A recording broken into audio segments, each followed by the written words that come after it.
Yeah, here's a brief video on the 1992 Skyline GT-R imported from Japan, I'd say about 3 years ago from the previous owner who lived here in West Valley, Utah. As far as the car itself, had it for about a year and a half, maybe 2 years now. Only drove it honestly for a few months. Became a project car that I had in the garage. Changed every single liquid in the vehicle just to have a fresh benchmark for me as an owner, and just knowing that these have or can be finicky, I guess, with all the different oils that they require given all the differentials. So I spent a lot of time on the forums just trying to see what actual lubes were working best for the vehicle. And yeah, I spent the first few months of ownership just trying to get it basically to the full, most reliable state. You can see here it's got some Avid wheels that are aftermarket. I have all the OEM stock tires here in my garage.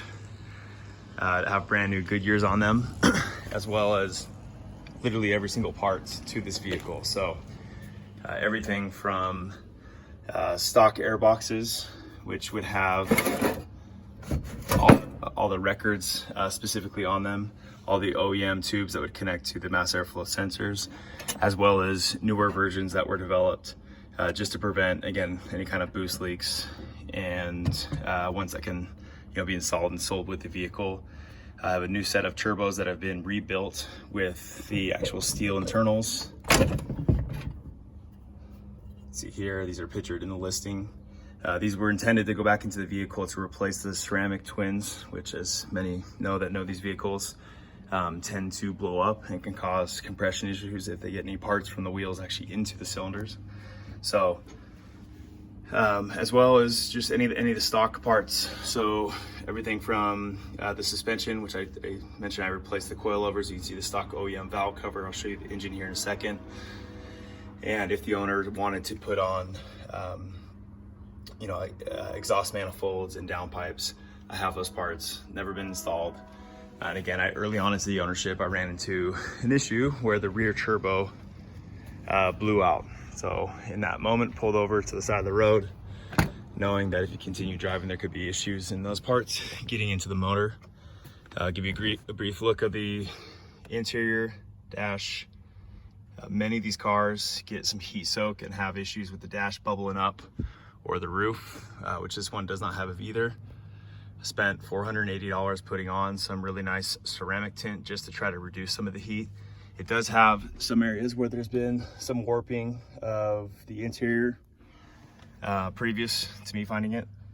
And then I put in an aftermarket stereo, has a Bluetooth connection here. And in the process, though, I did break certain parts on this. So these are things that, as a future owner, I would want to know and obviously try to source. I have Turbo Smart gauges that I was just going to put in, try to mimic just a more modern, clean look. But overall, interior doesn't have any kind of noticeable stains or heavy wear and tear outside of a small spot that I'll send you in a section. So the interior, carpet, seats, everything is super clean. The only wear that is overly noticeable is this section here on the driver's seat, just from previous owners getting in and out. But other than that, the car is super clean. It has all the stickers, just verifying the vehicle's origin. In terms of the engine, I have it taken apart a little bit right now. Let me see if I can get out of the way. So RB26, I have a new coil pack that was installed here. Let me gently remove this out. I'll try to. It's there on the cylinder heads. There's the rear exhaust manifold, front exhaust manifold, front turbo, rear turbo back there. That's the one that is out, that needs to be replaced, and some of the intake going into it. Right here you have intakes going into the intercooler, just zip locked off.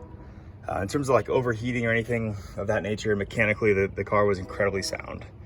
It just, when the rear turbo blew, I don't think it was a car that was meant to be daily driven. And as I started driving it for those first literally 2 months, the rear went out, it popped. And as I said, pulled over. And I can do scans as well if anyone wants to do videos of the actual cylinders, just to ensure that there wouldn't be any further damage in it. But the car's been sitting in the garage for about 6 months. And I've since purchased a new car and just basically given up on this being a project for me. So in terms of the exterior paint, it's super clean. There's some scratches here that I'll probably buff out, that can be buffed out, but given the year range, it's clean. There's one spot here on the hood that has a little bit of, it's almost like it's oxidized, or there was like tree sap. I don't know if the video is gonna pick it up really well, but it almost looks a little bit, not cracked necessarily, but almost like tar was on there at one point. And I'd say the most noticeable blemish is here, where it looks like something was dragged on this. I don't see this being something that would be buffed out. You'd have to just dab in some OEM paint. Brake calipers and the actual rotors, they're all stock, a little bit rusted over right now, just because the car's been sitting and I've washed it a couple times without driving it after. The rear, what was I gonna say? The rear wheel steering was still working fine. I installed a pretty expensive new fuel setup in the back tank that allows, sorry, that was from a group out of Australia. I can find more information on it, include links to it. Just a really slick billet aluminum setup. Has a brand new AEM fuel pump on it. In terms of like rust and underbody, the frame itself is in really good condition. Granted, it's gonna have, some aspects of rust, but in terms of the undercarriage and just general condition of the vehicle, it's a shockingly clean, given the year range. But yeah, there's definitely gonna be some rust, again, being that it's from Japan. And it's, 26, 27 years old. So that's the vehicle. Feel free to fire off any questions, and text is probably the easiest way to get a hold of me. Thanks.